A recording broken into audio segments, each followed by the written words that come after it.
DSC అభ్యర్థులందరికీ నమస్కారం. మనం already DSC previous papers ని ఎక్స్ప్లెయిన్ చేస్తున్నాం కదా. అందులో భాగంగా ఈ రోజు 2019 జనవరి 19వ తారీఖు ఆఫ్టర్నూన్ సెషన్ షిఫ్ట్ 2లో మ్యాథ్స్ కి సంబంధించి ఎటువంటి క్వశ్చన్స్ అడిగాడు, వాటి సొల్యూషన్స్ ఏ విధంగా చేయాలో ఈ వీడియోలో చూద్దాం. 111 ఒక సంఖ్యలో ఒక భాగం రెండవ భాగం కంటే 12 ఎక్కువగా ఉండేటట్లు 7:5 నిష్పత్తిలో విభజింపబడిన ఆ సంఖ్య ఏది అని అంటున్నాడు. మనకి ఆప్షన్స్ ఇలా ఇచ్చాడు.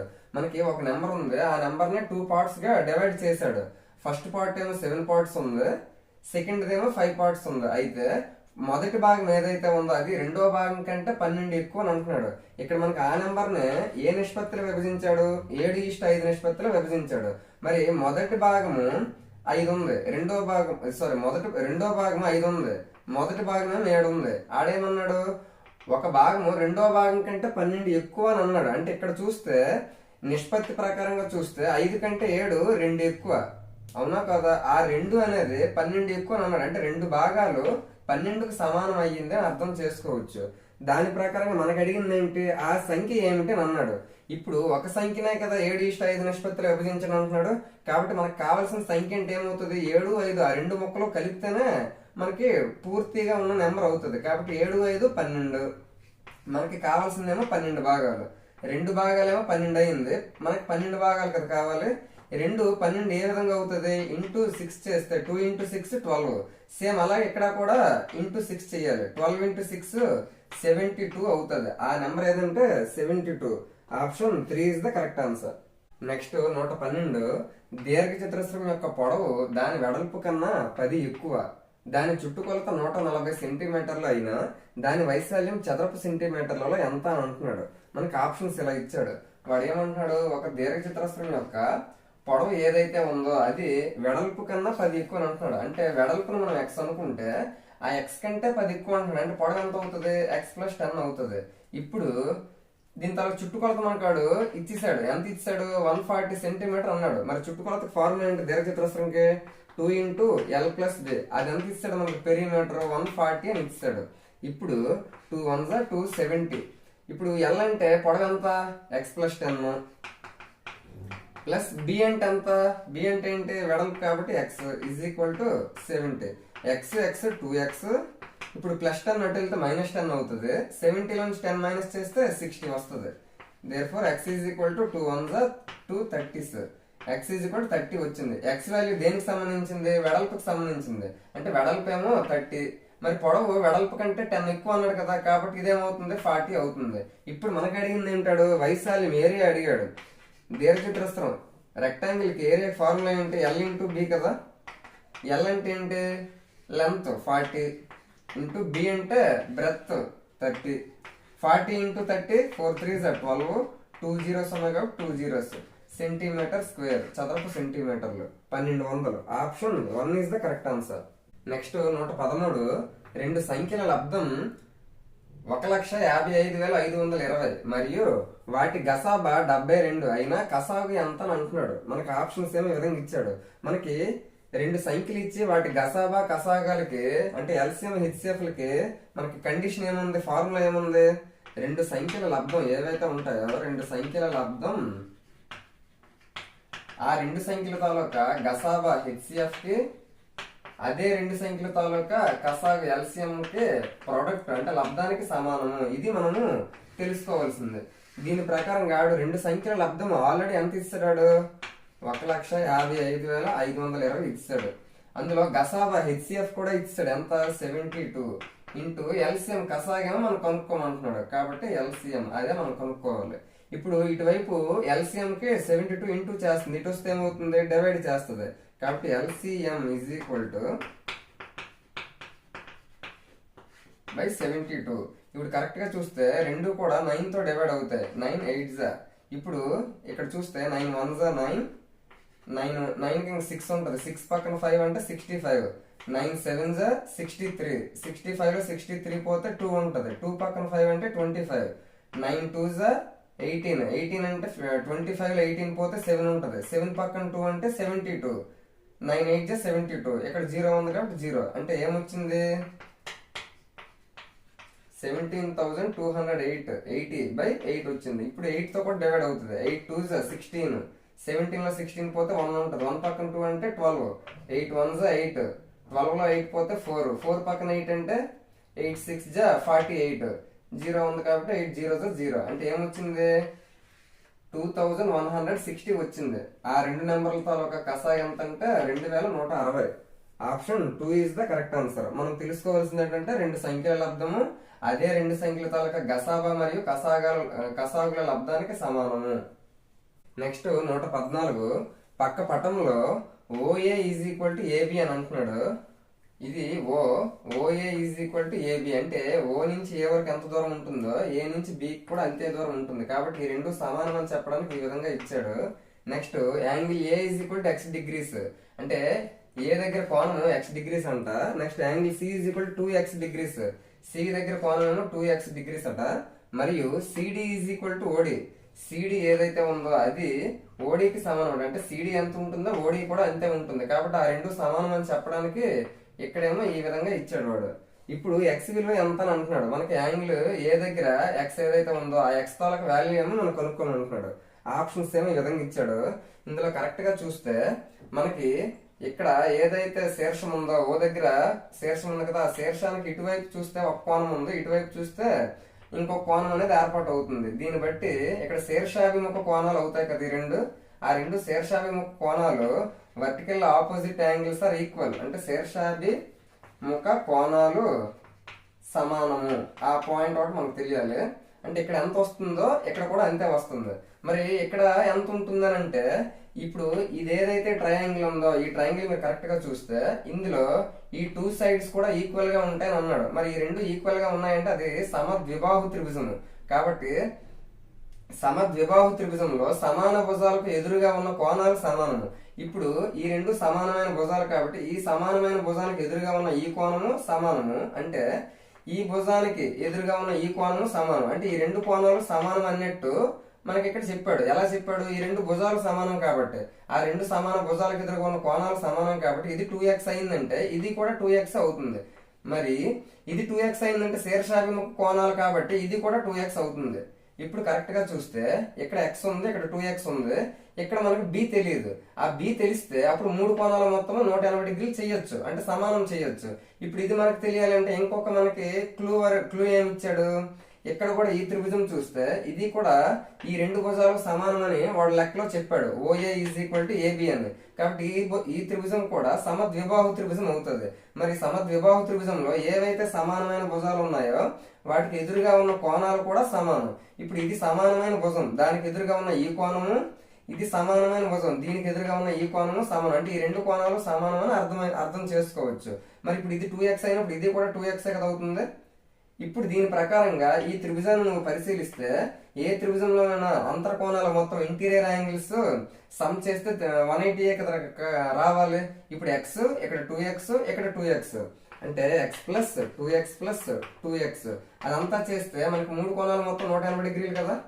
ఇప్పుడు మనకు కావాల్సింది ఏంటి? x వాల్యూ అడిగాడు కాబట్టి x కొనుక్కోవాలి. 2x 2x x టోటల్ గా 5x is equal to 180 degrees. ఇప్పుడు x వాల్యూ కావాలి కాబట్టి 180/5, 5 3 15 ఇంకా 3 ఉంటుంది, 3 పక్కన 0 అంటే 30, 5 6 30 అంటే x వాల్యూ ఎంత వచ్చింది? 36 డిగ్రీస్ వచ్చింది. Option 4 is the correct answer. Next 115 243 whole power of x into 81/5 whole power of -3 into 3/5 whole cube into 3⁻−1 is equal 3/0 అయినా ఎక్స్ వాల్యూ ఎంత అని అంటున్నాడు. మనకి ఆప్షన్స్ ఇలా ఇచ్చాడు. ఇప్పుడు మనం వీటన్నిటిని కూడా పవర్స్ లో ఉన్నాయి కాబట్టి దీన్ని కూడా పవర్ లోకి మార్చడానికి ట్రై చేయాలి. 243 అనేది 3⁵ అనేది అవుతుంది. 3⁴ అంటే 81 అని మనకు తెలుసు. ఇంకొక 3తో ఇంటూ చేసామనుకో ఆటోమేటిక్ గా 243 వస్తుంది. అంటే దాన్ని బట్టి ఏమర్థమైంది? 81 అంటే 3⁴, ఇక్కడ 3 అంటే 3⁻1 టోటల్ గా 3⁵ అవుతుంది. ఆ పాయింట్ అనేది ఇక్కడ మీకు తెలియాలి. అంటే 3⁵ 243ని 3⁵ గా రాయొచ్చు. అప్పుడు 3⁵ హోల్ పవర్ ఆఫ్ x అవుతుంది కదా. కరెక్ట్ గా చూస్తే ఇక్కడ 81/5 హోల్ పవర్ ఆఫ్ -3 ఉంది. ఆ మైనస్ పోవాలి అంటే లోపల ఉన్న ఏదైతే ఫ్రాక్షన్ ఉందో దాన్ని రివర్స్ చేస్తే మైనస్ అనేది క్యాన్సిల్ అయిపోద్ది. కాబట్టి 5 ఇప్పుడు 81 ఇక్కడ రాయాలి. 81 కి బదులుగా నేను ఆ 81 ని స్క్వేర్స్ గా రాసుకుంటాను. దేనికి సారీ అన్ని 3లో నేను రాసుకుంటున్నాను. ఇప్పుడు 81 ని 3 గా రాయొచ్చు అని చెప్పాను కదా, కాబట్టి 81 ని 3 గా రాస్తాను. 81/5 ని 5/81 గా రాసుకున్నాను. దానికి ఏముంది, ఇప్పుడు రివర్స్ చేసాం కాబట్టి మైనస్ అనేది మరి పోతుంది, అప్పుడు 3 ఉంటుంది. ఇంటూ ఇప్పుడు ఈ క్యూబ్ అనేది 3కి 5కి రెండింటికి వస్తుంది కాబట్టి 3³/5³ ఇంటూ ఇక్కడ 3⁻1 ఉంది. -1 పోవాలి, ప్లస్ ఉండాలి, అప్పుడు ఏం చేయాలి, 1/3 అవుతుంది. That is equal to 3 anything power 0 value ఏమవుతుంది, 1 అవుతుంది. ఇప్పుడు మనం కరెక్ట్ గా చూస్తే 3 x a⁻m హోల్ లో ఉన్నది కాబట్టి a⁻mn కదా అవుతుంది. అంటే ఘాతాంకాలు ఏవైతే ఉన్నాయో ఆ రెండు ఇంటూ చేయాలి పవర్స్, అప్పుడు 3/5x ఇంటూ ఇది 5³ క్యూబ్ అనేది రెండింటికి వస్తుంది. 5³ ఈ క్యూబ్ 3/4 కూడా వస్తుంది, అప్పుడు 3/4 హోల్ క్యూబ్ అవుతుంది. అంటే a⁻m హోల్ లోనే ఉన్నట్టు కాబట్టి 4 × 3 చేస్తే 3/12 అవుతుంది. Into 3³/5³ into 1/3 that is equal to 1.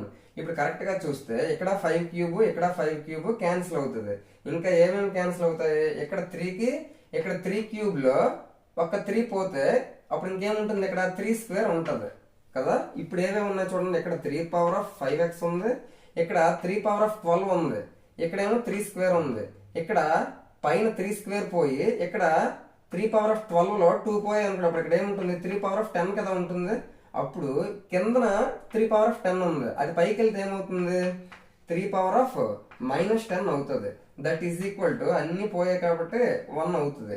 ఇప్పుడు ఇది ఏ విధంగా మారుతుంది, a⁻m ఇంటూ a⁻n a⁻m+n అనే ఫార్ములా ఉపయోగించుకుంటే 3/5x - 10 that is equal to 1 అనేది ఇందాక రాసినట్టు ఎలా రాయొచ్చు, 3/0 గానే రాయొచ్చు. ఇప్పుడు ఇక్కడ చూస్తే బేస్లు ఏవైతే ఉన్నాయో అవి ఈక్వల్ గా ఉన్నాయి కాబట్టి పవర్స్ ని ఈక్వల్ చేయాలి. That is equal to 5x - 10 is equal to ఇక్కడ పవర్ ఏముంది, 0 ఉంది కాబట్టి 5x ఈజ్ ఈక్వల్ టు -10 అటు వెళ్తే +10 అవుతుంది. 5 1s 5 2s కాబట్టి x ఈజ్ ఈక్వల్ టు 2 అవుతుంది. మనకు కావాల్సిన answer x 2. Option 3 is the correct answer. Next 116 32 సెంటీమీటర్లు 16 సెంటీమీటర్లు మరియు 8 సెంటీమీటర్లు కొలతలుగా గల లోహపు దీర్ఘ గణం కరిగించి 8 సెంటీమీటర్ల భుజంగా గల సమగణములను పోయగా వచ్చు సమగణాల సంఖ్య ఎంత అని అంటున్నాడు. మనకి ఆప్షన్స్ ఏమి విధంగా ఇచ్చాడు. వాడు ఏమంటున్నాడు, ఒక దీర్ఘ గణాకారంలో ఉన్న అది దాంతో మెజర్మెంట్స్ ఏ విధంగా ఉన్నాయి, 32 సెంటీమీటర్ల పొడవు 16 సెంటీమీటర్ల వెడల్పు 8 సెంటీమీటర్ల ఎత్తు కలిగినటువంటి ఒక లోహాన్ని దీర్ఘగణంలో ఉన్న లోహాన్ని కరిగించి అంటే దాన్ని బాగా కరిగించేసి ఏం చేశారు, 8 సెంటీమీటర్ల భుజంగా గల సమగణాలను పోయిగా అంటే దీన్ని ముక్కలుగా చేసి కరిగించేసి ఏం చేశారు, సమగణములుగా ముక్కలుగా పోశారు. అది ఒక్కొక్క భుజం ఎంత ఉండాలంటున్నాడు, 8 సెంటీమీటర్ల భుజం కలిగినట్టు ఇటువంటి సమగణాలు ఎన్ని తయారు చేయగలను అంటున్నాడు. ఇటువంటి క్వశ్చన్స్ కి దీని తాలూకా మనకి ఘనపరిమాణ వాల్యూమ్ ఎంత ఉంటుందో అంతే సైజులో అదే మెటీరియల్ ఉపయోగించి మనం సమగణాలు తయారు చేయాలి. కాబట్టి దీని తాలూకా ఘనపరిమాణము ఇక్కడ సమగణాలను ఏర్పరచగలిగే ఘనపరిమాణము మనకి ఏమవ్వాలి, సమానం అవ్వాలి. కాబట్టి ముందు దీని తాలూకా ఘనపరిమాణము ఏంటి, దీర్ఘగణం యొక్క ఘనపరిమాణం ఫార్ములా ఏంటి, L × B × H. దాని ఘనపరిమాణాన్ని దీని ఘనపరిమాణంతో మనం భాగించామనుకోండి, అప్పుడు మనకి కావలసిన సమగణాలు ఎన్ని వస్తాయో తెలుస్తుంది. ఇప్పుడు దీర్ఘగణం యొక్క ఘనపరిమాణం ఇది. నెక్స్ట్ సమగణం యొక్క ఘనపరిమాణం ఏంటి, a × a కదా, a³ కదా, ఆ విధంగా రాసుకున్నాను. ఇప్పుడు చూస్తే దీర్ఘగణం యొక్క LBH ఏంటి, 32 16 8 32 × 16 × 8. మనకి ఏ రకమైన సమగణాలు కావాలి, 8 సెంటీమీటర్ల భుజం కలిగిన సమగణాలు కావాలి. దాని తాలూకా ఘనపరిమాణం 8 × 8 × 8 కదా. ఇప్పుడు 8 8 క్యాన్సిల్.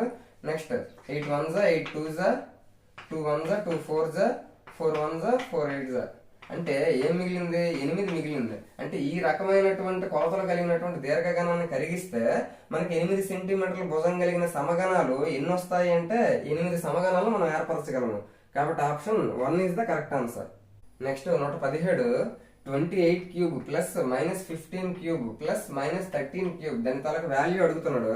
మనకి ఆప్షన్స్ ఈ విధంగా ఇచ్చాడు.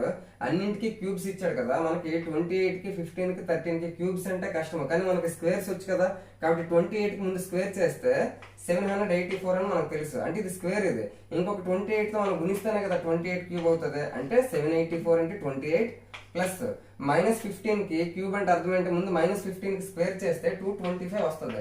దాన్ని ఇంకొకసారి -15 తో ఇంటూ చేస్తే అప్పుడు -15 క్యూబ్ అవుతుంది. సేమ్ అదే విధంగా -13 కి స్క్వేర్ చేస్తే 169, ఆ తర్వాత ఇంకొక -13 తో ఇంటూ చేయాలి. ఇప్పుడు ముందు 784 ని 28 తో ఇంటూ చేస్తే ఏమొస్తుంది, ఫస్ట్ 8 తోటి 8 4 జా 32 2 3 8 8 జా 64 ప్లస్ 3 67 7 6 8 7 జా 56 ప్లస్ 6 62. ఇప్పుడు 2 తో ఇంటూ చేస్తే 2 4 జా 8 2 8 జా 16 6 1 2 7 జా 14 ప్లస్ 1 15 2 8 2 7 15 5 1 9 1 1 2. అంటే ఇప్పుడు ఇది ఇంటూ చేస్తే 28 క్యూబ్ ఏమొచ్చింది, 21,952 వచ్చింది. నెక్స్ట్ ఇప్పుడు ఇక్కడ చూస్తే ప్లస్ ఇంటూ మైనస్ మైనస్ అవుతుంది. ఇప్పుడు 15 తో ఇంటూ చేస్తే 15 5 ఏమొస్తుంది, 15 5 75 5 7 15 2 30 ప్లస్ 7 37 7 3 15 2 30 ప్లస్ 3 33. అంటే మనకి 15 క్యూబ్ తలకు వాల్యూ ఏమొచ్చింది, 3375 వచ్చింది. నెక్స్ట్ సేమ్ 13 తో చేద్దాం. 13 9 జా 117 7 11 13 6 జా 78 78 11 ప్లస్ చేస్తే 89. కాబట్టి 9 8 13 1 జా 13 ప్లస్ 8 21. అంటే 13 -13 తలక -13 క్యూబ్ తలక వాల్యూ ఏమొచ్చింది, plus into minus minus cube చేస్తే ఏమొచ్చింది 2197 వచ్చింది.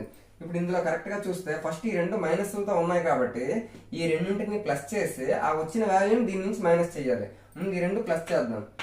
3375 2197 వీటిని ప్లస్ చేస్తే 5 7 12 2 1 9 1 10 7 17 7 1 3 1 1 5 5 అంటే 5572 వచ్చింది. ఆ వచ్చిన వాల్యూని దీని నుంచి కదా మనం మైనస్ చేయాలి. 5572 మైనస్ చేస్తే 2 లోన్స్ 2 తీస్తే 0 5 లోన్స్ 7 తీయలేము. 15 నుంచి 7 తీస్తే 8 ఇక్కడ 8 ఉంటుంది, 8 నుంచి 5 తీస్తే 3 ఇక్కడ 21 నుంచి 5 తీస్తే 16. అంటే మనకు వచ్చింది ఏంటి 16,380. Option 3 is the correct answer. Next 118 పక్క పటంలో ఏబి మరియు సిడిలు బిందువు ఓ వద్ద ఖండించుకుంటాయి. ఇక్కడ చూస్తే ఏబి అనేది ఒక రేఖ, సిడి అనేది ఒక రేఖ. ఎక్కడ ఖండించుకుంటాయి అంటే ఓ దగ్గర ఖండించుకుంటాయి. Angle BOC is to angle COA is equal to 7:5 అని అంటున్నాడు. ఇక్కడ యాంగిల్ బిఓసి ఇక్కడ ఉండే యాంగిల్ 7 పార్ట్స్ ఉంటదట. నెక్స్ట్ యాంగిల్ సిఓఏ ఈ పార్ట్ 5 పార్ట్స్ ఉంటదట ఈ యాంగిల్. ఇప్పుడు 7:5 కాబట్టి ఇది 7 పార్ట్స్ ఉంటే ఇది 5 పార్ట్స్ ఉంటది. అయితే ఆ కోణాలు ఏవి అని అంటున్నాడు. అంటే బిఓసి ఎంత ఉంటుంది, సిఓఏ ఎంత ఉంటుంది అని అంటున్నాడు. మనకి ఆప్షన్స్ ఇలా ఇచ్చాడు. కరెక్ట్ గా చూస్తే మనకి ఈ యాంగిల్ ఇచ్చాడు, అంటే మనకి ఎగ్జాక్ట్ గా యాంగిల్స్ అనేవి ఇవ్వలేదు, మనకి రేషియోలో ఇచ్చాడు. కాబట్టి ఇది 7 పార్ట్స్ ఇది 5 పార్ట్స్. ఇది ఒక రేఖ, ఇక్కడ ఏబి అనే రేఖను కరెక్ట్ గా చూస్తే ఇదంతా కలిపాడా లేదాడు, ఇది కలిపి టోటల్ గా ఇది 5 పార్ట్స్ 7 పార్ట్స్ అంటే టోటల్ గా 12 పార్ట్స్ ఉందని అర్థం చేసుకోవచ్చు. ఆ 12 పార్ట్స్ కరెక్ట్ గా చూస్తే ఒక సరళ రేఖ మీద ఏదైనా బిందువు దగ్గర ఎంత కోణం ఉంటుంది, 180 డిగ్రీస్ ఉంటుంది.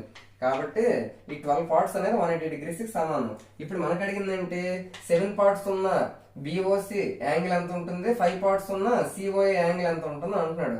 7 పార్ట్స్ మనకి టోటల్ గా 12 పార్ట్స్ 180, 7 పార్ట్స్ మనకు కావాలి. మరి 12 పార్ట్స్ 180 అయినప్పుడు 7 పార్ట్స్ తక్కువే కదా అవుతుంది. కాబట్టి 7 తక్కువ బై ఎక్కువ 12 ఇంటూ 180 చూస్తే 12 1 12 ఇంకా 6 ఉంటుంది, 6 పక్కన 0 అంటే 60 12 5 60 15 7 105 డిగ్రీస్. ఏది బిఓసి, ఎందుకు 7 పార్ట్స్ కదా, బిఓసి అనేది 105 డిగ్రీస్ ఉండాలి. ఆప్షన్స్ లో ఎక్కడ ఉంది, బిఓసి 105 ఉన్నది. Option 2 is the correct answer. ఒకవేళ సిఓఏ 75 అవుతుందా లేదా చూద్దాం. దీని ప్రకారంగా మనకి సిఓఏ ఎన్ని పార్ట్స్ ఉండాలి, 5 పార్ట్స్ ఉండాలి. మనకి 12 పార్ట్స్ అనేది 180, మరి 5 పార్ట్స్ అనేది తక్కువే కదా అవుతుంది. కాబట్టి తక్కువ 5 బై ఎక్కువ 12 ఇంటూ 180. 12 1 జా 12 15 జా 15 5 జా 75. ఆ విధంగా COA 75 degrees, BOC 105 degrees. Total గా ఈ రెండు కలిపితే 180 degrees అవుతుంది. కాబట్టి option 2 is the correct answer. Next 119. ఒక సమాంతర చతుర్భుజం యొక్క ఆసన్న కోణములలో ఒకటి రెండవ దానికి రెట్టింపు కన్నా 30 తక్కువ అయినా అందులో పెద్ద కోణం విలువ ఎంత అని అంటున్నాడు. మనకి ఆప్షన్స్ ఈ విధంగా ఇచ్చాడు. మనకి సమాంతర చతుర్భుజం పారలలోగ్రామ్ చూస్తే ఈ విధంగా ఉంటుంది. అందులో ఆసన్న కోణాలు ఎడ్జసెంట్ యాంగిల్స్ అంటే ఇది ఈ రెండు పక్క ఉండే ఈ రెండైనా అవుతాయి, ఈ రెండైనా అవుతాయి, ఈ రెండైనా అవుతాయి. ఆ విధంగా పక్క ఉండే కోణాలను ఆసన్న కోణాలు అని అంటారు. అయితే ఆ రెండు ఆసన్న కోణాలలో ఒకటి రెండవ దానికి రెట్టింపు కన్నా 30 తక్కువ. ఫస్ట్ సపోజ్ ఇది ఒక కోణం అనుకుంటే ఇది రెండో కోణం అనుకుంటే ఈ రెండో కోణం కంటే రెండవ దానికి రెట్టింపు కన్నా 30 తక్కువ అని అన్నాడు. రెండవ దానికి రెట్టింపు సపోజ్ మొదటిదేమో రెండో దానికంటే డబుల్ కంటే 30 తక్కువ అంటే సపోజ్ రెండో దాన్ని x డిగ్రీస్ అనుకుంటే ఇప్పుడు ఇదెంత అవుతుంది? మొదటిది దానికి డబల్ అంటే 2x అంటే రెట్టింపు అనేది 2x, ఆ డబల్ కంటే 30 తక్కువ అని అన్నాడు కాబట్టి 2x - 30 అవుతుంది. ఆ విధంగా మొదటి కోణము రెండో కోణం కంటే రెట్టింపులో 30 తక్కువ అని అన్నాడు కాబట్టి రెట్టింపు చేసాము, అలాగే 30 తగ్గించాము. ఆ విధంగా చూస్తే రెండో కోణం x డిగ్రీస్, మొదటి కోణం 2x - 30 degrees అవుతుంది. అయితే అందులో పెద్ద కోణం ఏది అని అంటున్నాడు. ఇప్పుడు మనకి ఇది సమాంతర చతుర్భుజం పారలలోగ్రామ్ లో ఆసన్న కోణాల మొత్తము సంపూరకాలు. ఆ పాయింట్ అనేది మనకు తెలియాలి. సంపూరకాలు అంటే ఏంటి? సప్లిమెంటరీ అంటారు కదా ఇంగ్లీష్ లో. 180 degrees అనమాట. ఈ రెండు ప్లస్ చేస్తే 180 రావాలి. x మొదటి కోణం x, రెండో కోణం 2x - 30. ఈ రెండు కలిపితే సంపూరకాలు కాబట్టి ఎంత అవ్వాలి? 180 అవ్వాలి. ఇప్పుడు ఇక్కడ x ఇక్కడ 2x టోటల్ గా 3x అవుతుంది. ఇక్కడ -30 అటు వెళ్తే +30 అవుతుంది. కాబట్టి 180కి 30 ప్లస్ చేస్తే 210. 3 1 జా 370 జా. అప్పుడు x వాల్యూ ఎంత వచ్చింది? 70 degrees వచ్చింది. కానీ వాడేం అడిగాడు? పెద్ద కోణం అని అడిగాడు. ఇప్పుడు x వాల్యూ మనకు 70 వచ్చింది. మరి ఇదెంత అవుతుంది? ఇది 70 అయినప్పుడు ఈ రెండు కలిపినప్పుడు 180 అవ్వాలి. మరి 70 ఏంటంటే ఇది 110 కదా అవుతుంది. ఇది 110, ఇది 70. అప్పుడు ఆ రెండు కలిపితే 180 అవుతుంది. సంపూరకాలు అవుతాయి. కాబట్టి మనకు అడిగింది పెద్దదే అడిగాడు కాబట్టి 110 రాయాలి. Option 4 is the correct answer. Next 120. పక్క పటం ABCD దీర్ఘచతురస్రంగా ఇక్కడ ABCD ఒక దీర్ఘచతురస్రంలో ఉంది. AB x+3 centimetre. AB అనేది x+3 అన్నాడు. BC ఏదైతే వెడల్పు ఉందో BC అది x - 3 సెంటీమీటర్ అంటున్నాడు. మరియు దాని చుట్టుకొలత 44 సెంటీమీటర్లు అయినా దీని తాలూకా పెరిమీటర్ 44 సెంటీమీటర్స్ అంటున్నాడు. అయితే షేడ్ చేయబడిన ప్రాంత వైశాల్యము ఏదైతే మనకు షేడింగ్ చేశాడో దాని తాలూకా వైశాల్యము అడుగుతున్నాడు. ఆప్షన్స్ ఏమి ఈ విధంగా ఇచ్చాడు.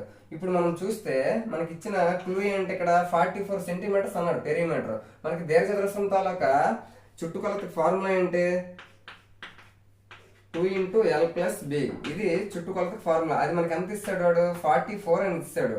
2 1 జా 2 22. ఇప్పుడు L అంటే పొడవు ఎంత? x+3 ప్లస్ వెడల్పు B ఎంత? x - 3 that is equal to 22. +3 - 3 cancel అవుతుంది. ఇక్కడ 2x ఉంటుంది. 2x అంటే ఏమవుతుంది? 2x 22 అవుతుంది. 2 1 జా 2 11 జా అంటే x వాల్యూ 11 వచ్చింది. ఇప్పుడు ఆ 11 ఇందులో వేస్తే మనకి పొడవు తెలుస్తుంది. అదే 11 ఇందులో కూడా వేస్తే వెడల్పు తెలుస్తుంది. x వాల్యూ 11 వచ్చింది. ఆ 11 ఇందులో వేసారు 11 + 3 14. అంటే మనకి ఏదైతే పొడవు ఉందో అది 14 అవుతుంది. నెక్స్ట్ వెడల్పు ఏదైతే ఉందో అది x ప్లేస్ లో 11 వేస్తే 11 - 3 అంటే 8 అవుతుంది. కాబట్టి ఈ వెడల్పు అనేది 8 అవుతుంది. ఇప్పుడు మనకు అడిగింది ఏంటి? షేడ్ చేయబడిన ప్రాంత వైశాల్యం. ఏదైతే షేడింగ్ చేశాడో దాని తాలూకా ఏరియా అడుగుతున్నాడు. మనకి ఈ ఏరియా కావాలి అంటే అప్పుడు ఏం చెయ్యాలి? మొత్తం ఏదైతే టోటల్ గా రెక్టాంగిల్ లో నుంచి ఈ మధ్యలో ఉన్న సమబాహు త్రిభుజం ఏదైతే ఉందో దాని తాలూకా వైశాల్యం తీసిస్తే ఇక్కడ త్రిభుజం ఉంది కదా, ఆ త్రిభుజం తాలూకా వైశాల్యం తీసిస్తే అప్పుడు మనకు మిగిలింది ఏమవుతుంది? ఈ షేడింగ్ చేసిన ఏరియా కదా అవుతుంది. కాబట్టి టోటల్ గా వచ్చిన రెక్టాంగిల్ తాలూకా ఏరియా, రెక్టాంగిల్ ఫార్ములా ఏంటి ఏరియాకి? L × B. దాంట్లో నుంచి మనం ఏం తీయాలి? ఈ త్రిభుజం ఏదైతే ఉందో ఆ త్రిభుజం తాలూకా వైశాల్యం తీసివ్వాలి. త్రిభుజ వైశాల్యం ఫార్ములా ఏంటి? Of BH. ఇప్పుడు వాటిలో మనం వేస్తే L అంటే దీర్ఘచతురస్రానికి L అంటే 14 × B అంటే వెడల్పు బ్రెత్ ఎంత? 8. 14 × 8 - ½ B అంటే భూమి. ఈ త్రిభుజానికి భూమి ఏమవుతుంది? 14 అవుతుంది. 14 ఇంటూ ఈ త్రిభుజానికి ఎత్తు ఏమవుతుంది, ఇక్కడ ఎత్తు ఇది ఎంత ఉంటుందో ఇది ఎంత ఉందో ఈ ఎత్తు కూడా అంతే కదా ఉంటుంది. ఇక్కడ 8 ఉందంటే ఇది కూడా 8 ఉంటుంది, కాబట్టి హైట్ ఏమో 8 అవుతుంది. 2 1s 2 4s 14 8s ఎంత అవుతుంది 112 మైనస్ 14 4s 56. మనకి 112 నుంచి 56 మైనస్ చేస్తే 56 వస్తుంది. 56 సెంటీమీటర్ స్క్వేర్, చదరపు సెంటీమీటర్లు. దేనిది, షేడింగ్ చేసిన ప్రాంత వైశాల్యము. Option 3 is the correct answer. Next 121. ఒక పటం యొక్క స్కేలు 1:50,000 అని ఇవ్వబడినది. పటంలో 2 పట్టణాల మధ్య దూరము 6 సెంటీమీటర్లు ఉన్నచో వాటి మధ్య నిజ దూరము కిలోమీటర్లలో ఎంత అని అంటున్నాడు. మనకి ఆప్షన్స్ ఏమి విధంగా ఇచ్చాడు. మనకి ఇటువంటివన్నీ కూడా పటానికి సంబంధించిన స్కేల్ అంటే ఇవి. సపోజ్ మనం ఒక మ్యాప్ తీసుకుంటే ఆ మ్యాప్ భారతదేశం ఇండియా మ్యాప్ అనేది తీసుకుంటే ఆ ఇండియా మ్యాప్ లో ఒక సిటీ నుంచి ఒక సిటీకి చాలా తక్కువ దూరం ఉన్నట్టే ఉంటుంది. కానీ అక్కడ వాటికి మధ్య నిజంగా అసలు తక్కువ దూరం ఉంటుందా, చాలా ఎక్కువ దూరం ఉంటుంది. కానీ పటంలో చూపించేటప్పుడు ఇప్పుడు సపోజ్ ఇక్కడ నుంచి ఇక్కడ హైదరాబాద్ అనే సిటీ ఉంటే ఇక్కడ బెంగళూరు అనే సిటీ ఉంటే ఆ రెండింటికి మధ్య దూరం ఫర్ సపోజ్ ఇక్కడ 10 సెంటీమీటర్స్ డిస్టెన్స్ ఉండొచ్చు స్కేల్ పరంగా చూసుకుంటే.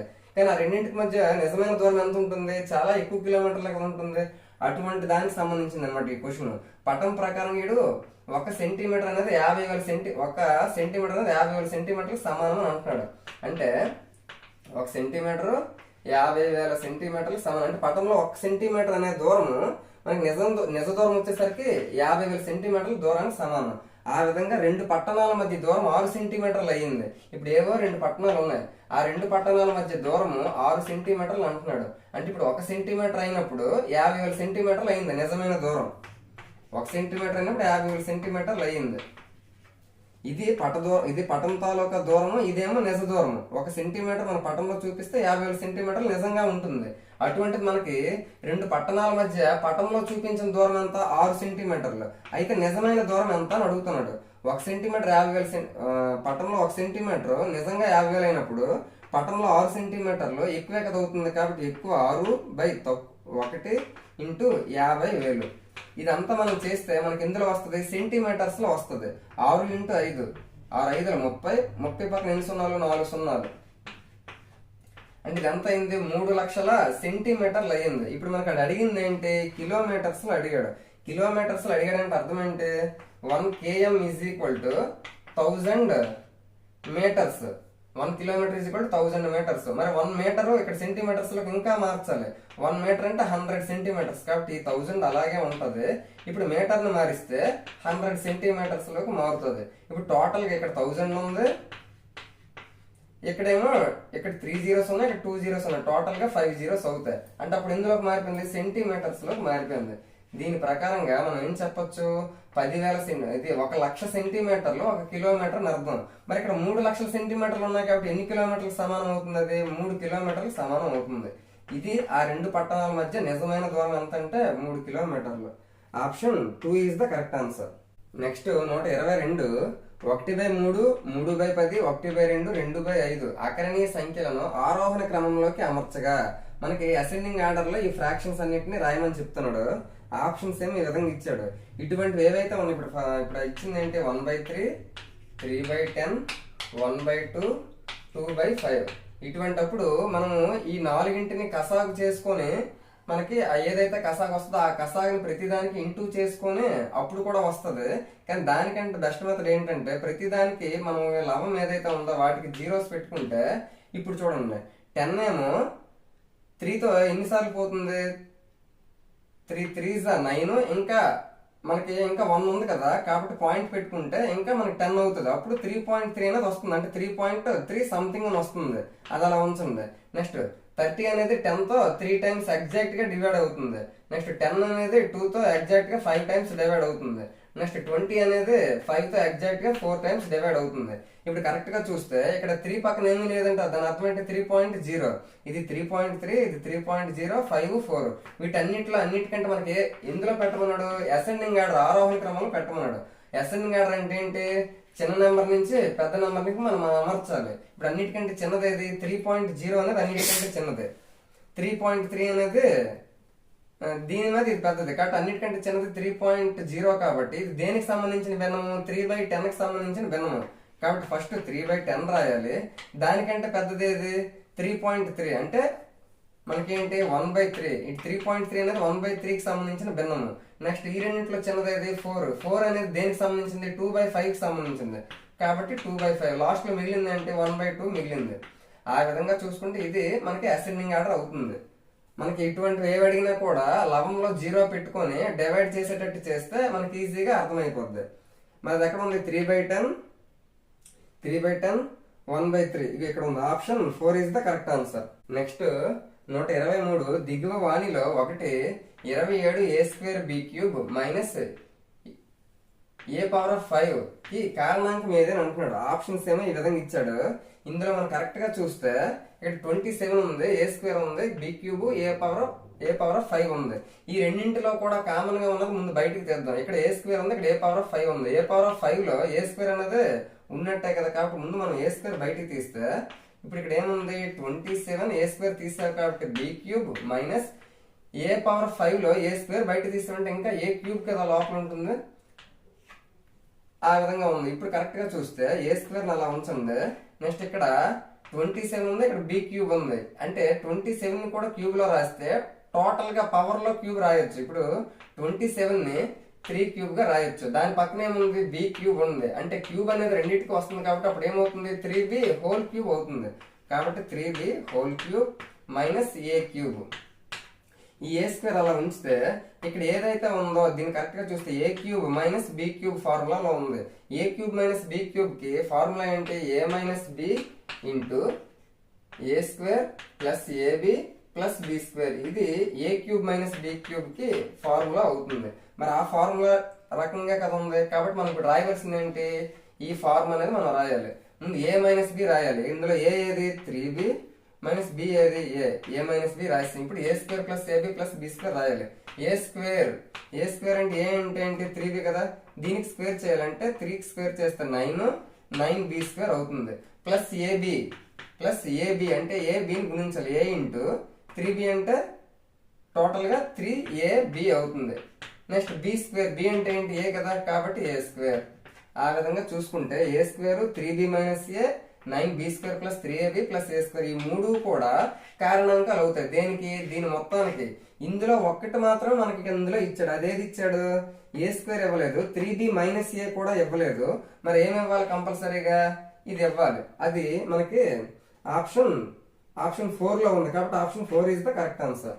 నెక్స్ట్ 124 సమబాహు త్రిభుజం చుట్టుకొలత 12√3 సెంటీమీటర్లు అయినా దాని వైశాల్యం ఎంత అని అంటున్నాడు. మనకి ఆప్షన్స్ ఏమి ఈ విధంగా ఇచ్చాడు. సమబాహు త్రిభుజం ఈక్విలేటరల్ ట్రయాంగిల్ కి మనకేమి ఇచ్చాడు టోటల్ గా చుట్టుకొలత అనేది ఇచ్చాడు.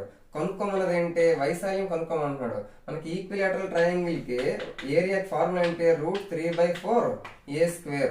మరి మనకి ఏ తెలిస్తే వైశాల్యం అనేది తెలుస్తుంది. ఏ తెలియడానికి వాడిచ్చిన ఇన్ఫర్మేషన్ ఏంటి చుట్టుకొలత. మనం ఒక భుజం ఏ అనుకుంటే అన్ని భుజాలు సమానంగా ఉంటాయి కాబట్టి 3a అంటే ఏ మూడు భుజాలు కలిపితే అదే చుట్టుకొలత. అది మనకి ఎంత ఇచ్చాడు 12√3 ఇచ్చాడు.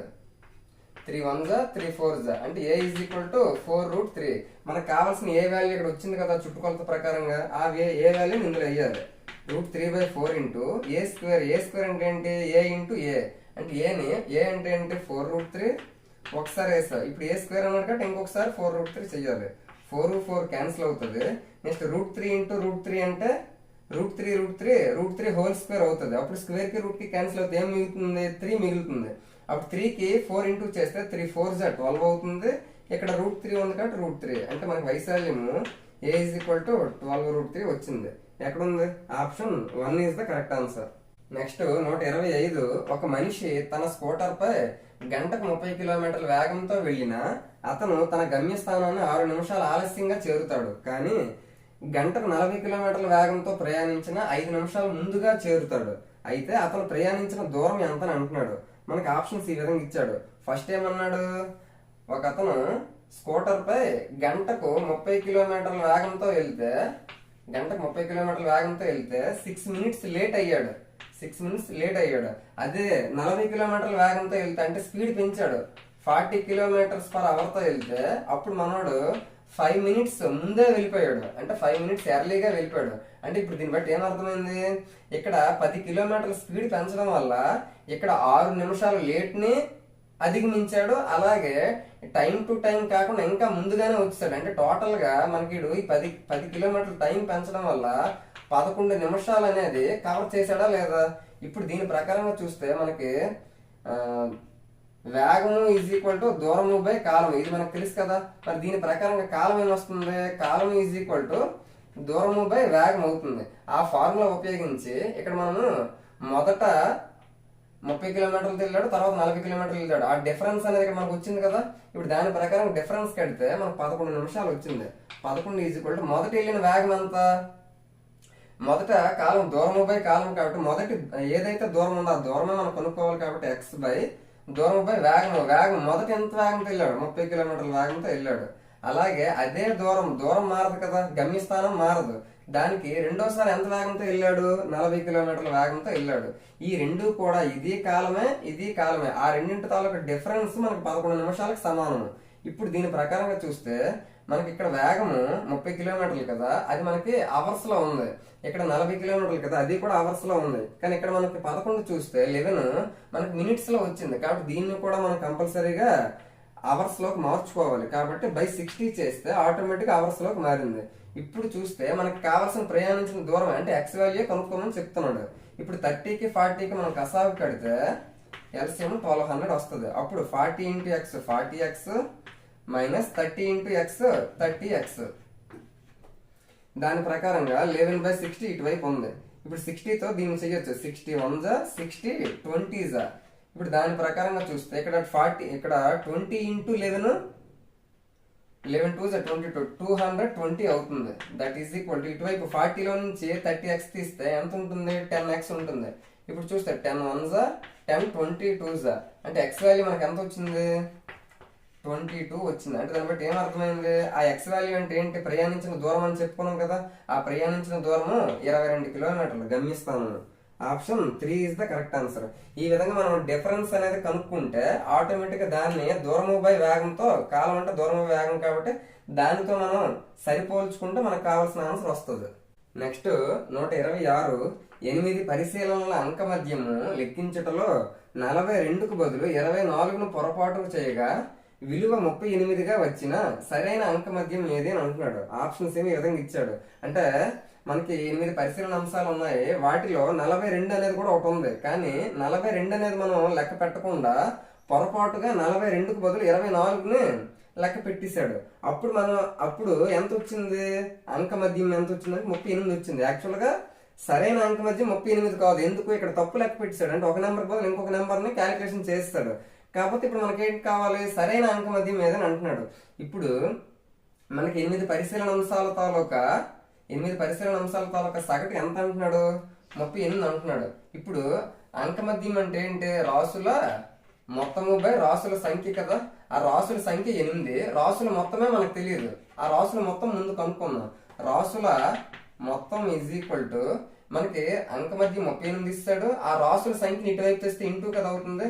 అంటే అప్పుడు మొత్తం రాసుల మొత్తం ఎంత వస్తుందో తెలుస్తుంది. 864 4 6 8 3 24 30 అంటే 304 వచ్చింది. అంటే ఆ రాసులన్నింటినీ కలిపితే 8 రాసులు ఏవో మనకు తెలియదు. కానీ ఆ రాసులన్నింటినీ కలిపితే 304 వస్తుంది. కానీ మనకి అందులో 42 అనేది యాక్చువల్ గా ఉండాలి. కానీ 42 లెక్క పెట్టకుండా 24 లెక్క పెట్టాడు. అంటే దీని బట్టి ఏమర్థమైంది? ఇందులో 24 ఉందే కానీ 42 లేదు. ఎందుకు? మనం 42 లెక్క పెట్టాలి, కానీ 24 లెక్క పెట్టాడు. అంటే ముందు మనం ఏం చేయాలంటే ఆ 24 ఇందులో ఉంది కాబట్టి దాన్ని ముందు మైనస్ చేసేద్దాం. దాన్ని మైనస్ చేసిస్తే ఏమొస్తుంది? 280 వస్తుంది. అంటే 24 తీస్తారు. దాని ప్లేస్ లో మనం అసలు యాక్చువల్ గా నెంబర్ ఏంటి? 42 రాయాలి. ఆ 42 యాజ్ ఇట్ ఈస్ గా యాడ్ చేసిద్దాం. అప్పుడు ఏమొస్తుంది? 2 2 322 వస్తుంది. అంటే అదే 8 అసలైన రాసుల మొత్తం ఎంత అంటే 322. దాన్ని రాసుల సంఖ్య 8తో భాగిస్తే మనకి నిజమైన సగటు ఎంతో తెలుస్తుంది. ఇప్పుడు చూడండి, 8 4 32 అయ్యింది. సరిపోయింది. ఇక్కడ 2 ఉంది. 2 అంటే 8తో డివైడ్ అవ్వదు కాబట్టి పాయింట్ పెట్టుకుంటే 2 పక్కన 0 20 అవుతుంది. 8 2 16. 20లో 16 పోతే 4 ఉంటుంది. పాయింట్ ఆల్రెడీ ఉంది కాబట్టి 4 పక్కన 0 40 అవుతుంది. 8 5 40. అంటే మనకు కావాల్సిన ఆన్సర్ ఏంటి అంటే నిజమైన సగటు 4.25 వస్తుంది. 40.25 వస్తుంది. ఇక్కడ చిన్న తప్పు చెప్తాను, నువ్వు చెప్పబెట్టా. 322. ఈ 322 అంటే రాసులు మొత్తం నిజమైన రాసులు ఇవి. ఈ రాసులు మొత్తం నిజమైన రాసుల తాలూకు మొత్తం 322. దాన్ని రాసుల సంఖ్య 8తో భాగిస్తే మనకి అసలైన నిజమైన ఏంటి వస్తుంది, అంక మధ్యం వస్తుంది. ఇప్పుడు కరెక్ట్ గా చూస్తే 8తో చేస్తే 840,320 అవుతుంది. ఇంకా ఎంత మిగులుతుంది, 2 మిగులుతుంది. పాయింట్ పెడితే 2 పక్కన 0 అంటే 20. 8 2s మనకి 16. 20లో 16 పోతే 4 ఉంటది. పాయింట్ ఆల్రెడీ ఉంది కాబట్టి 4 పక్కన 0 పెడితే 8 5s 40 ఎగ్జాక్ట్ గా సరిపోతుంది. అంటే మనకి ఏదైతే తప్పు చేశాడో దాన్ని కరెక్షన్ చేస్తే మనకి అంక మధ్యం ఎంత వస్తుంది, 40.25 వస్తుంది. Option 2 is the correct answer. లేదు ఒకవేళ ఈ లెక్కని ఎంత ప్రాసెస్ చేయకుండా డైరెక్ట్ గా చేయొచ్చు. ఏ విధంగా అంటే మనకి 38 వచ్చింది అంటే మనకి తప్పుగా లెక్క పెట్టినప్పుడు ఎంత అంక మధ్యం వచ్చింది, 38 వచ్చింది. దానికి వాడేం చేశాడు, 24ని పొరపాటున లెక్క పెట్టాడు. దేనికి బదులుగా, 42కి బదులుగా. కాబట్టి దాని తాలూకు డిఫరెన్స్ ఎంత, 24 ఉండకూడదు, 42 ఉండాలి యాక్చువల్ గా. మరి ఆ రెండింటికి డిఫరెన్స్ ఎంత అంటే 42లో నుంచి 24 మైనస్ చేయండి. ఎంత వస్తుంది, 18 వస్తుంది. ఆ 18ని దీనికి యాడ్ చేయాలి. ఆ 18ని యాడ్ చేస్తే సరిపోదు. ఆ 18 అనేది 8 రాసుల తాలూకు సగటు కాబట్టి 8తో భాగించాలి. ఇప్పుడు దీన్ని చూస్తే 8 2 16, ఇంకా 2 ఉంటది కాబట్టి పాయింట్ పెడితే 20 అవుతుంది. 8 2 మళ్ళీ 16, 4 ఉంటది కాబట్టి 4 పక్కన 0 పెడితే 40. 8 5 40. అంటే ఆ ఏదైతే డిఫరెన్స్ వచ్చిందో ఆ డిఫరెన్స్ తాలూకు సగటు ఎంత వచ్చింది, 2.25. ఇంతకు ముందు ఎంత ఉంది, 38 ఉంది. ఇప్పుడు ఏదైతే డిఫరెన్స్ చేసి అదెంత వచ్చింది, 2.25 వచ్చింది. ఆ 38కి 2.25 ప్లస్ చేస్తే 40.25 వస్తుంది. ఇది నిజమైన అంక మధ్యం. Option 2 correct. నెక్స్ట్ 127. 20,000పై 2 సంవత్సరాలకు 10% వడ్డీ రేటు చొప్పున అయ్యే చక్రవడ్డీ మరియు బారు వడ్డీ మధ్య తేడా ఎంత అని అంటున్నాడు. ఆప్షన్స్ ఏమి ఈ విధంగా ఇచ్చాడు. మనకి 2 సంవత్సరాలకి చక్రవడ్డీ బారు వడ్డీ వాటి తాలూకా డిఫరెన్స్ అడిగేటప్పుడు డైరెక్ట్ గా ఫార్ములా ప్రకారంగా చేయొచ్చు. ఫస్ట్ ఫార్ములా ప్రకారంగా చేస్తే ఫార్ములా ఏంటంటే P ఇంటూ R/100 ఇది మనకి ఫార్ములా. ఆ ఫార్ములా ప్రకారంగా ముందు చేద్దాము. ఆ తర్వాత విడివిడిగా చక్రవడ్డీ విడివిడిగా బారు వడ్డీ కట్టుకుని వాటి తాలూకు తేడా కూడా చూద్దాం. ముందు ఈ ఫార్ములా ప్రకారంగా చేస్తే P అంటే ఎంత, ప్రిన్సిపల్ 20,000 ఇంటూ R అంటే R అంటే 10 కాబట్టి 10 ఇంటూ 10 చేయాలి. ఎందుకు R² కాబట్టి బై 100కి కూడా స్క్వేర్ అవుతుంది కాబట్టి 100 ఇంటూ 100. ఇక్కడ 2 zeros కి ఇక్కడ 2 zeros కి క్యాన్సిల్, ఇక్కడ 2 zeros కి ఇక్కడ 2 zeros కి క్యాన్సిల్. అయితే ఏం మిగిలింది, 200 మిగిలింది. మనకి ఫార్ములా అనేది గుర్తుంటే చాలా చాలా ఈజీగా డైరెక్ట్ గా చేయొచ్చు. ఆన్సర్ ఏమొచ్చింది, 200. Option 2 is the correct answer. ఒకవేళ మనకి ఫార్ములా అనేది తెలియకపోతే అప్పుడు ముందు చక్రవడ్డీ కట్టాలి, ఆ తర్వాత బారు వడ్డీ కట్టాలి, ఆ తర్వాత ఆ రెండింటి చక్రవడ్డీల నుంచి బారు వడ్డీని మైనస్ చేయాలి. తేడా అన్నాడు కాబట్టి ఫస్ట్ చక్రవడ్డీకి ఏ విధంగా చేస్తాము, అసలు 20,000 దాని మీద 10% వడ్డీ రేటు కాబట్టి మనకి ప్రతి 100 రూపాయలకి వడ్డీ 10% కాబట్టి 10 రూపాయలు పెరుగుతుంది. ఇది 1 ఇయర్కి. ఆ విధంగా మనకి 2 ఇయర్స్ అన్నాడు కాబట్టి ఇంకొక 110/100 ఇయ్యాలి. ఇప్పుడు చూస్తే ఇక్కడ 2 zeros కి ఇక్కడ 2 zeros కి క్యాన్సిల్, ఇక్కడ 2 zeros ఇక్కడ 2 zeros క్యాన్సిల్. ఏమొచ్చింది, ఇక్కడ 200 ఉంది, ఇక్కడ 11 ఇంటూ 11 ఏమొచ్చింది, 121 ఇంటూ 200 వచ్చింది. అంటే 2 తోటి ఇంటూ చేస్తే ఇది వచ్చింది. ఇదేంటిది, మొత్తానికి సంబంధించి చక్రవడ్డీ తాలూకు మొత్తం. ఈ మొత్తంలో నుంచి మొదట్లో అసలు ఎంత ఉండేది, 20,000 ఉండేది. ఆ 20,000 మనం మైనస్ చేస్తే చక్రవడ్డీ ఎంత వచ్చిందో మనకు తెలుస్తుంది. 4,200 వచ్చింది. అది అలా ఉంచండి. ఇది చక్రవడ్డీకి సంబంధించింది. ఇప్పుడు బారు వడ్డీకి ఫార్ములా ఏంటి, PTR/100 కదా. బారు వడ్డీకి సంబంధించి సాధారణ వడ్డీ అని అంటారు. P అంటే అసలు 20,000, T అంటే టైం 2 సంవత్సరాలు, R అంటే రేటు 10% బై 100. 0 0 ఇక్కడ 2 zeros ఇక్కడ 2 zeros క్యాన్సిల్. ఇప్పుడు 2 తోటి 2 2s 4, ఇంకా ఎన్ని జీరోస్ ఉన్నాయి, 3 zeros ఉన్నాయి. ఇక్కడ ఏమొచ్చింది, బారు వడ్డీ 4,000 వచ్చింది. ఇక్కడ చక్రవడ్డీ ఎంత వచ్చింది, 4,200 వచ్చింది. ఆ రెండింటికి డిఫరెన్స్ తేడా అన్నాడు కదా. తేడా అంటే అర్థం ఏంటి, పెద్ద దాంట్లోంచి చిన్నదాన్ని తీయాలి.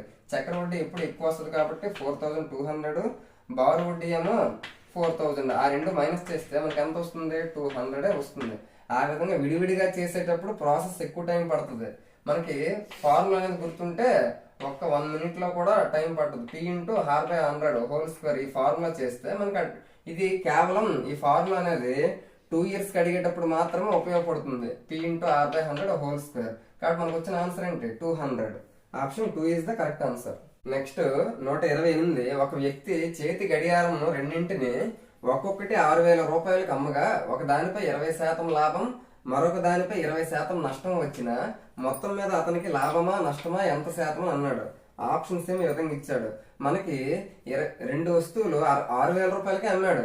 అందులో ఒకదానికి 20% లాభం వచ్చింది, ఒకదానికి 20% నష్టం వచ్చిందంటే వాడికి లాభము నష్టము ఏది రాలేదు అని అనుకోకూడదు. ఎందుకంటే ఖచ్చితంగా ఇప్పుడు నష్టమే వస్తుంది.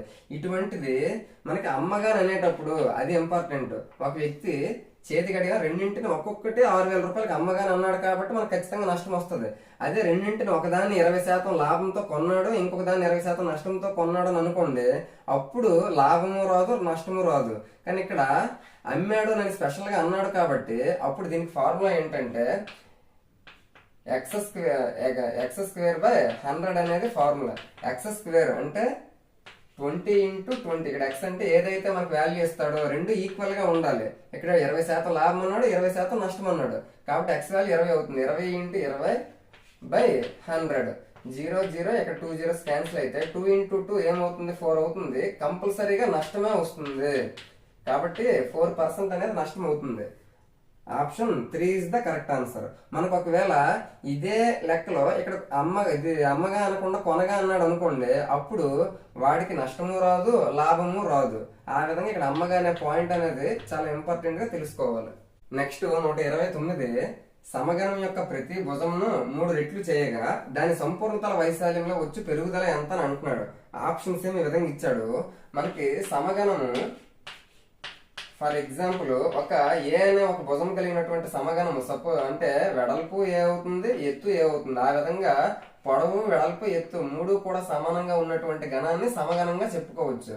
ఇప్పుడు వాడేమన్నాడు సంపూర్ణతల వైశాల్యము పెరుగుదల ఎంత అని అన్నాడు. ముందు సంపూర్ణతల వైశాల్యం ఫార్ములా ఏంటి 6a². ఎందుకు 6 తలాలు ఉంటాయి కాబట్టి ఒక్కొక్క తలము స్క్వేర్ లాగా ఉంటది కాబట్టి స్క్వేర్ కి a² కాబట్టి టోటల్ గా మనకి 6 ఫేసెస్ ఉంటాయి కాబట్టి 6a² అవుతుంది. ఇప్పుడు వాడేమన్నాడు ప్రతి భుజమును అంటే ప్రతి భుజాన్ని కూడా 3 రెట్లు చేయగా అంటే ఏ అనమాట ఇంటూ 3 అవుతే 3a అవుతుంది అని అంటున్నాడు. ఆ విధంగా ఇది 3a అవుతుంది, ఇది కూడా 3a అవుతుంది.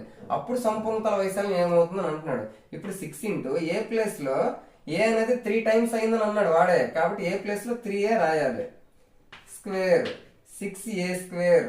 ఇప్పుడు దాని ప్రకారం చూస్తే 6 × 3² అంటే 9a². చూస్తే 9 ఇటువైపు తెస్తే 9 × 6a². ఇంతకు ముందు ఏదైతే పెరుగుదల పెరగక ముందు 6a² ఉంది. ఇప్పుడు 3 రెట్లు పెరిగిన తర్వాత 6a² ఇక్కడ ఉంది. దానికి ఎన్ని రెట్లు ముందు ఉంది ఇంటూ 9 వచ్చింది. అంటే ముందున్న దానికి ఎంత పెరిగింది అంటే 9 రెట్లు పెరిగింది అని అర్థం చేసుకోవచ్చు. కాబట్టి option 1 is the correct answer.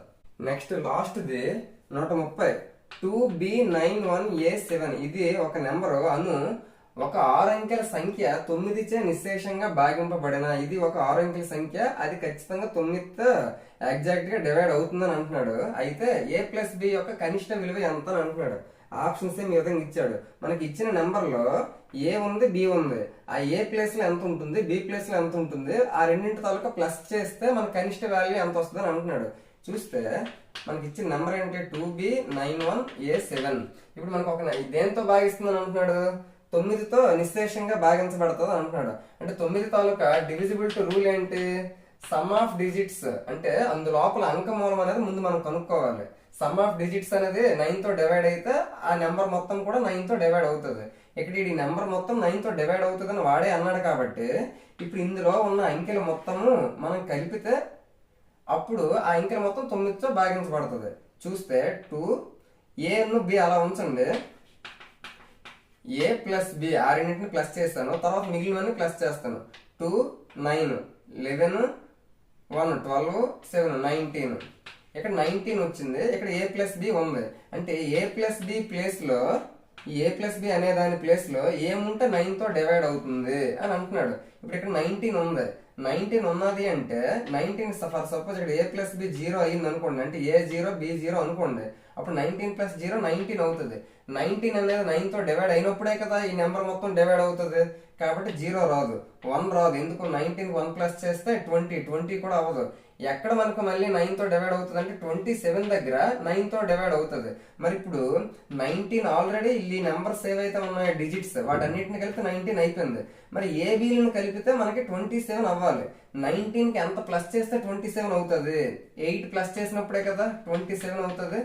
కాబట్టి ఏ బి ఈ రెండింటి తలకు మొత్తం 8 అయితే మిగిలిన వాటి తలకు మొత్తం ఆల్రెడీ 19 అయ్యింది. కాబట్టి అప్పుడు ఆటోమేటిక్ గా టోటల్ గా 27 అవుతుంది.